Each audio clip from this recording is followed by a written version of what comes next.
ஆனந்த் மேலையும் இந்த சிடிஆர் நிர்மல்குமார் மேலேயும் வழக்கு பதிவு பண்ணியிருக்காங்க. விஜய் மேல ஏன் வழக்கு பதிவு பண்ணா? அப்ப ஒருதலை பட்சமா தமிழகத்து நடக்கிறான் திருமாவளவனே கேள்வி எழுப்புறாரு.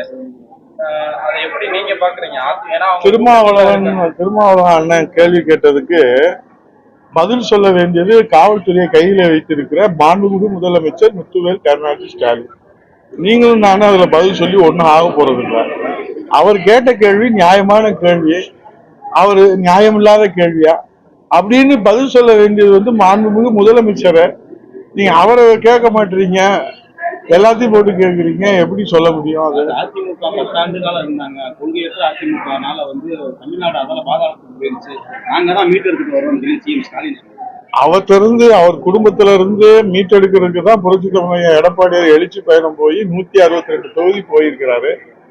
மதுரையில 10 தொகுதிக்கு நீங்களே எல்லா தொகுதிக்கு வந்தீங்க. திமுக மீது முதலமைச்சர் மீது எவ்வளவு மக்கள் அன்பா பாசமா கோபமா இருக்கிறாங்களான்னு நீங்களே நேரடியா பாத்தீங்க. ஆகவே இன்றைக்கு திமுக கட்சி பேரறிஞர் பெருந்தகை அண்ணா இது போல கொட்டுகிற மலையில துவங்கிய திமுக கருணாநிதி அவர்களுடைய குடும்ப கட்சியாக மாறி போச்சு. ரொம்ப நாள் ஆச்சு. இப்போ தமிழ்நாடும் கருணாநிதியினுடைய குடும்ப சொத்தாக்குவதற்காகத்தான் அவர்கள் இன்றைக்கு விளம்பர வெளிச்சத்தில் ஆட்சி அதிகாரத்தை நடத்தி கொண்டிருக்கிறார்.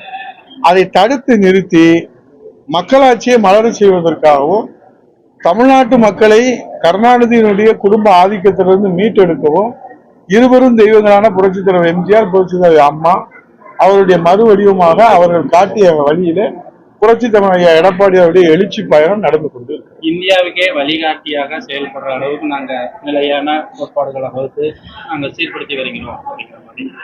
இந்தியாவிலே எங்கு நடக்கல 41 பேர் செத்து போயிட்டாங்க. ஒரு பொதுக்கூட்டத்துல இந்தியாவில இந்த 77 ஆண்டுகள்ல எந்த மாநிலத்திலும் எந்த முதலமைச்சர் இருக்கிற போது இது மாதிரி ஒரு துயர சம்பவம் நடந்ததே இல்லை. முதல்ல அதுக்கு பதில் சொல்லுங்க. அப்புறம் இவர் இந்தியாவுக்கு வழிகாட்டுறது இருக்கட்டும்.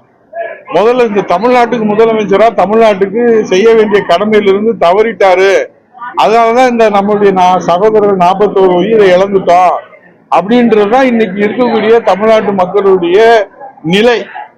ஆகவே இந்த துயர சம்பவத்திலிருந்து இன்னும் மீண்டு வரல. ஜப்பானுக்கு கூட அவர் வழிகாட்டட்டும், ரஷ்யாவுக்கு கூட அவர் வழிகாட்டுகிற அளவுல இருக்கட்டும், இல்ல ஐக்கிய நாட்டு சபைக்கு கூட அவர் வழிகாட்டட்டும். முதல்ல தமிழ்நாட்டுக்கு முதலமைச்சராக இருந்து அவர் செய்ய வேண்டிய கடமையை செஞ்சுட்டாரா இல்லையா? நான் ஜப்பானை பார்த்தீங்களா, அமெரிக்காவை பார்த்தீர்களா, கொரியாவை பார்த்தீர்களா, ஆப்பிரிக்காவை பார்த்தீர்களா, சவுத் ஆப்பிரிக்கா பார்த்தீர்களா, என்னென்ன பார்த்தீர்களா? முதல்ல தமிழ்நாட்டை பார்த்தீர்களா? 41 பேரு சனிக்கிழமை 6-5 மணி வரைக்கும் நம்மளோட இருந்தாங்க. காவல்துறை கையில் வைத்திருக்கிற முதலமைச்சர் உரிய பாதுகாப்பு ஏற்பாடு செய்யாதனாலதான் இந்த 41 பேர் போயிட்டாங்க. எங்க போயிட்டாங்க? பரலோகத்துக்கு போயிட்டாங்க. இதுக்கு வழி என்னன்னு சொல்லுப்பான்னா, இவர் ஜப்பானுக்கு வழிகாட்டுற, ரஷ்யாவுக்கு வழிகாட்டுற, இந்தியாவுக்கு வழிகாட்டுற, முதல்ல தமிழ்நாட்டுக்கு வழிகாட்ட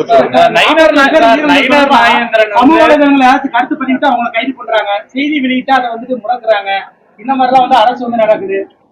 உண்மை சுடத்தான் செய்யும். சார், நயினார் நாகேந்திரன் உங்களோட எல்லாம் பேசிட்டு இருக்காங்க. ஆனா அண்ணாமலை டிடிவிட்டையும் அவர் எங்களோட பேசிட்டு தான் இருக்காரு. அதெல்லாம் உங்களுக்கு இல்ல, அவர் தனியா பேசுறாரு.